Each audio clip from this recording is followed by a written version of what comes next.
का हरे भरे पहाड़ी गांव में गौरी और सीमा नाम की दो बहनें रहती थीं। गौरी बड़ी और जिम्मेदार थी, जबकि सीमा चंचल और थोड़ी नटखट। उनकी माँ सावित्री गांव के लोगों के कपड़े सीती थी और पिता हरिराम खेतों में मजदूरी करते थे।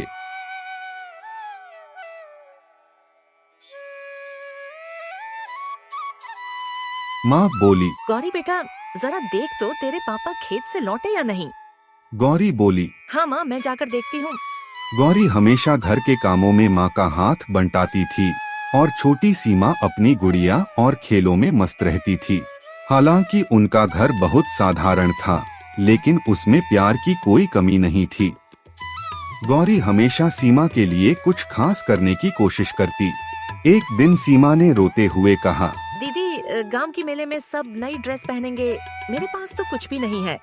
गौरी प्यार से बोली, अरे पगली, तू उदास मत हो, तेरे लिए कुछ न कुछ जरूर लाऊंगी।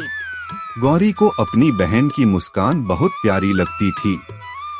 उसने तय कर लिया कि चाहे जो हो, वह अपनी बहन को कुछ नया दिलाएगी। अगले दिन गौरी लकड़ियां बेचने जंगल गई। सूरज ढल रहा था और पक्षी अपने घोंसलों की ओर लौट रहे थे। तभी उसने झाड़ियों में से किसी के मदद के लिए पुकारने की आवाज सुनी।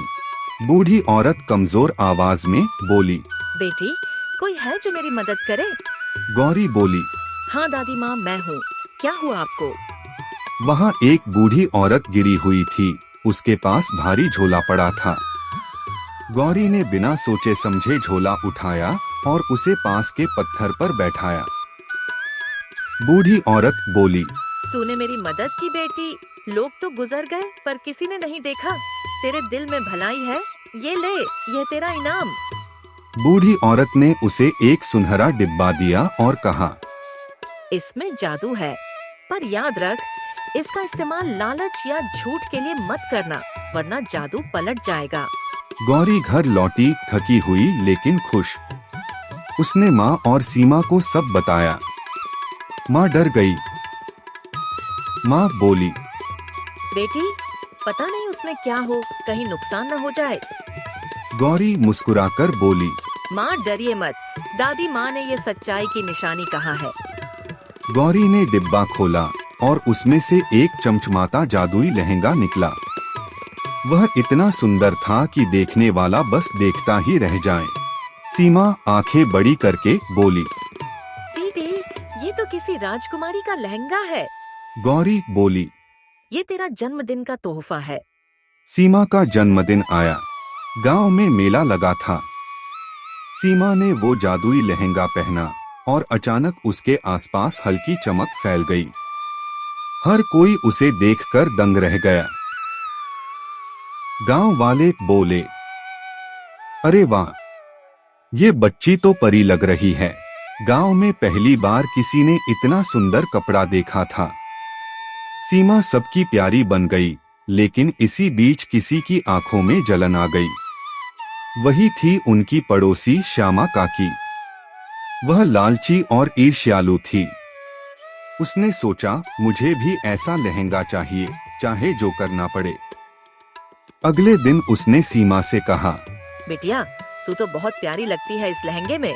अगर तू मुझे ये दे दे तो मैं तुझे सोने की चूड़ियाँ दूंगी। सीमा को चूड़ियाँ बहुत पसंद थीं।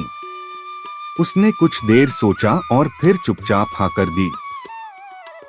जैसे ही श्यामा ने लहंगा पहना, अजीब सी आंधी चली। बादल गरज उठे, लहंगा जलने लगा और गांव अंधेरे में डूब गया। श्यामा बेहोश हो गई और सीमा डर के मारे रोने लगी। गौरी गुस्से में बोली, सीमा, तूने ये क्या किया? मैंने तुझे चेताया था ना। सीमा रात भर रोती रही। उसे अपनी गलती का एहसास हुआ। वह जंगल में जाकर पुकारने लगी, दादी माँ, मैं बहुत बुरी हूँ, मैंने लालच किया, कृपया मुझे माफ कर दो। बूढ़ी औरत धीमी आवाज में बोली, गलती हर कोई करता है बेटी, पर जो सच्चे दिल से माफी मांगे वो सुधर जाता है। अब जा, किसी जरूरतमंद की सच्चे दिल से मदद कर, तू देखेगी जादू खुद लौट आएगा। सीमा ने गांव की एक गरीब बच्ची को देखा जिसके पास कोई कपड़ा नहीं था। उसने अपनी नई पोशाक उसे दे दी। उस पल आकाश से सुनहरी किरण उतरी और वही जादुई लहंगा वापस उनके घर आ गया। माँ बोली, बेटी ये कैसे हुआ? गौरी बोली, माँ यही तो असली जादू है, भलाई का जादू। उसके बाद दोनों बहनें हमेशा जरूरतमंदों की मदद करने लगी। गांव में फिर से खुशियां लौट आईं। श्यामा भी अपनी गलती समझ गई और माफी मांगने आई। श्यामा बोली, मुझे माफ कर दो बेटियों, मैंने लालच किया था। गौरी बोली, कोई बात नहीं काकी, अब सब भूल जाइए।